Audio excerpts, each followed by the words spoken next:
Hello everyone, welcome back to my channel. कैसे हो आप सभी लोग? आई होप कि आप सब बहुत ही अच्छे होंगे। तो आज भी मैं आपके लिए लेकर आई हूँ बहुत ही useful kitchen tips and hacks, जो कि आपके घर और किचन के मुश्किल से मुश्किल कामों को भी करेंगे बहुत ही आसान। तो चलिए आज का वीडियो शुरू करते हैं। तो फ्रेंड्स, आज की पहली टिप बहुत यूज़फुल होने के साथ साथ बहुत ही खास है। आप सभी को बहुत पसंद आएगा और बहुत ज़्यादा काम भी आएगा। तो इसके लिए हमें चाहिए 2 लीटर यानी कि बड़ा साइज़ का एक प्लास्टिक बोतल लीजिएगा। और इसकी देखिए ऊपर से जो बॉर्डर रहता है ना, यहाँ तक हमें इस बोतल को काट लेना है। एक बहुत ही यूज़फुल सा टूल बना करके तैयार करूँगी, जो कि आप डेली आपका बहुत काम आएगा। तो यहाँ पर मैंने कर लिया था चाकू को गरम, और गरम चाकू से ना बहुत ईजीली ये कट हो जाता है, ज़्यादा मशक्क़त नहीं लगती है। ठीक है, तो यहाँ पर देखिए इस तरह से आपको इसकी जो ऊपरी वाली हिस्सा है उसे कट करके निकाल लेना है। और उसके बाद आप इस तरह का कोई सा भी नोकीला चीज़ ले लीजिए, उसे अच्छे से गर्म कर लीजिए। और इस तरह का देखिए कई सारे आपको छेदे बना करके तैयार कर लेना है। थोड़ी थोड़ी गैप करके इस तरह का छेदे बना करके आप तैयार कर लीजिएगा। ठीक है, और उसके बाद आपको लेना है पुराना कपड़ा। तो यहाँ पर आप कोई भी कपड़ा ले सकते हो, लेकिन हमने यहाँ पर लिए हैं बनियान, क्योंकि बनियान की जो फैब्रिक होती है ना, वो काफ़ी अच्छा होता है, खासतौर में इसके लिए बहुत अच्छा रहेगा।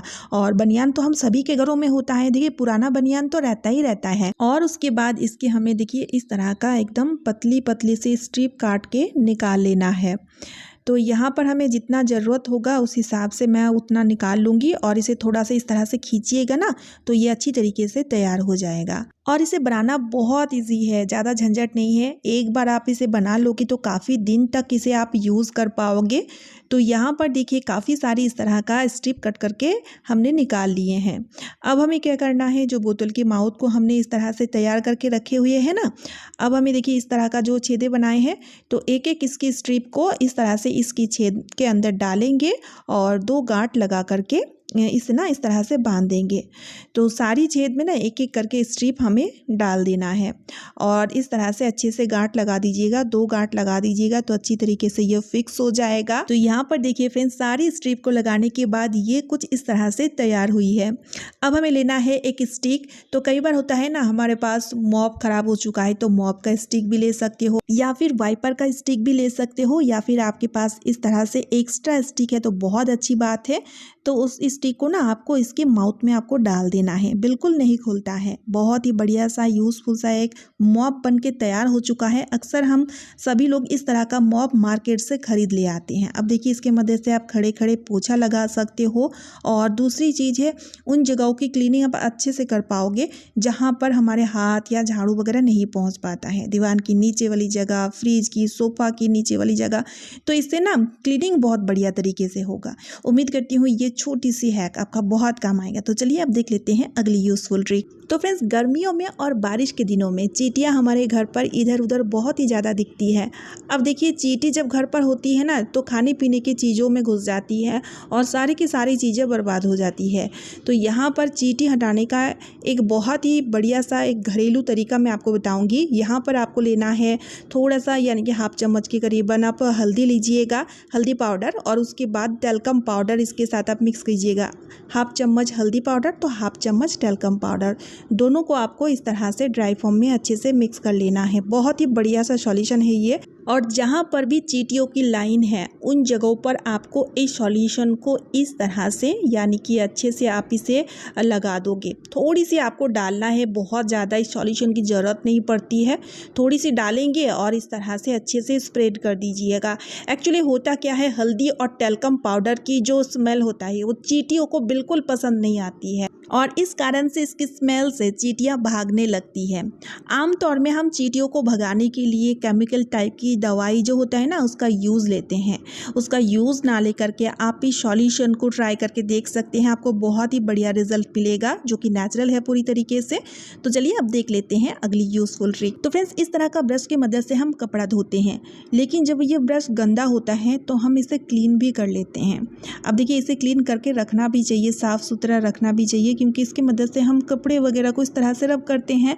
लेकिन होता क्या है, इसमें लगी हुई जो धूल मिट्टी होता है वो तो साफ़ होता है, लेकिन इसकी ब्रिसल में जो बाल वगैरह या फिर थ्रेड वगैरह जो फंसे हुए होते हैं ना, उन्हें साफ़ करना बहुत ही मुश्किल होता है। लेकिन यहाँ पर मैं आपको बताऊँगी एक छोटी सी ट्रिक। लेना है आपको ब्लेड, और इस ब्लेड को इसकी ब्रिसल में कंटिन्यू हम इस तरह चलाते जाएंगे। इससे क्या होगा, ब्रिसल में जो फंसे हुए बाल होंगे या फिर थ्रेड होंगे, जो भी होंगे, वो छोटे छोटे टुकड़ों में कट हो जाएंगे और वो बहुत ही बढ़िया तरीके से निकल आएंगे। जब आप इस तरह से ब्रश को झाड़ेंगे ना, तो देखिए, ये देखिए, इस तरह से झाड़ेंगे तो जो भी बाल होंगे या फिर थ्रेड होंगे वो इस तरह से साफ़ हो जाएंगे। तो बीच बीच में आप इस तरह से इस ट्रिक से ब्रश को ज़रूर से क्लीन किया कीजिएगा। तो चलिए अब देख लेते हैं अगली यूज़फुल ट्रिक। तो फ्रेंड्स, लहसुन छीलना हम सभी को बहुत ही बोरिंग लगता है, क्योंकि एक एक लहसुन को छीलने में जैसे ही हमें टाइम लगता है वैसे ही हम इरिटेट हो जाते हैं। कई बार नेल्स में पेन होने लगता है।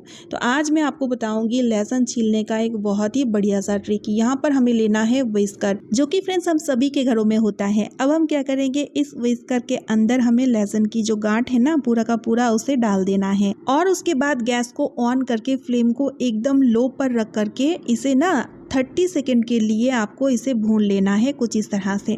और उसके बाद जब ये ठंडा हो जाए तो लहसुन के गांठ में से एक एक लहसुन को आप इस तरह से तोड़ लीजिए, और उसके बाद आप बेफिक्र होकर के आराम से छील लीजिए। यानी कि अब लहसुन छीलना बहुत ही आसान काम हो जाएगा, क्योंकि जब हम लहसुन को इस तरह से गर्म करते हैं ना, तो उसकी जो छिलका होता है वो अलग होने लगते हैं, फूलने लगते हैं। तो इसलिए हम इजीली इस तरह से लहसुन को छील लेंगे। इसके लिए हमें चाकू की ज़रूरत नहीं पड़ेगी, नेल्स में पेन भी नहीं होगी, और देखिए फटाफट से इकट्ठी काफ़ी सारी लहसुन को चाहे टीवी देखते देखते या फिर गप्पे लड़ाते लड़ाते छील पाएंगे। है ना कितना यूज़फुल सा ट्रिक। तो चलिए अब देख लेते हैं अगली यूज़फुल ट्रिक। तो फ्रेंड्स, कई बार जब हम कुकर में खाना बना रहे होते हैं और अचानक से कुकर की रबर में से हवा निकल आती है, यानी कि कुकर की जो रबर होता है ना वो ढीली हो जाती है, और हमारे पास दूसरी रबर नहीं होती है, और हमारे गैस स्टोव के हाल कुछ इस तरह से हो जाती है।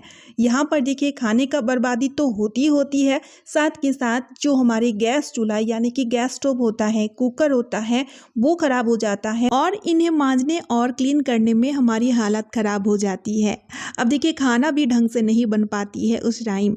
तो यहाँ पर देखिए, गैस स्टोव के हाल या कुकर के हाल बहुत ही बुरी तरीके से इस कदर हो जाती है। तो यहाँ पर इमरजेंसी के टाइम आपको एक छोटा सा ट्रिक मैं सजेस्ट करूंगी, जिससे आपका खाना भी अच्छे से पक जाएगा और इस तरह का हाल बिल्कुल भी नहीं होगा। इसके लिए आपको लेना है गूथा हुआ आटा, और इस आटा को ना हमें देखिए इस तरह से लंबा कर लेना है, और उसके बाद जहां से स्टीम निकल रहा है यानी कि जहां से हवा निकल रही है वहां पर आप इसे इस तरह से लगा लोगे। इससे कि वो लॉक हो जाएगा, क्योंकि कुकर भी हमारा गर्म रहता है तो ये अच्छी तरीके से चिपक जाता है। और उसके बाद इस कुकर का यूज़ लेकर के आपका खाना भी बहुत ही अच्छी तरीके से पक जाएगा। लेकिन फ्रेंड्स, इस ट्रिक को आप तभी कीजिएगा जब आपको लगे कि कुकर में से स्टीम निकल रहा है, आपकी कुकर की रबर जो है वो ख़राब हो चुकी है और आपके पास दूसरी रबर नहीं है। इमरजेंसी के टाइम ये ट्रिक आपका बहुत ही काम आएगा।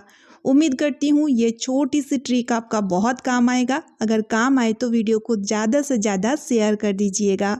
तो चलिए अब देख लेते हैं अगली यूज़फुल ट्रिक। कई बार हम गूथा हुआ आटा को फ्रिज में रखते हैं। अब देखिए, फ्रिज में जब हम आटा को इस तरह रखते हैं ना, तो आपको पता ही होगा आटा बहुत टाइट हो जाता है। लेकिन कई बार जब हमें फटाफट से रोटियां बनानी होती है तो इस आटा का यूज़ लेकर के हम रोटियां नहीं बना पाते हैं, क्योंकि आटा बहुत हार्ड है।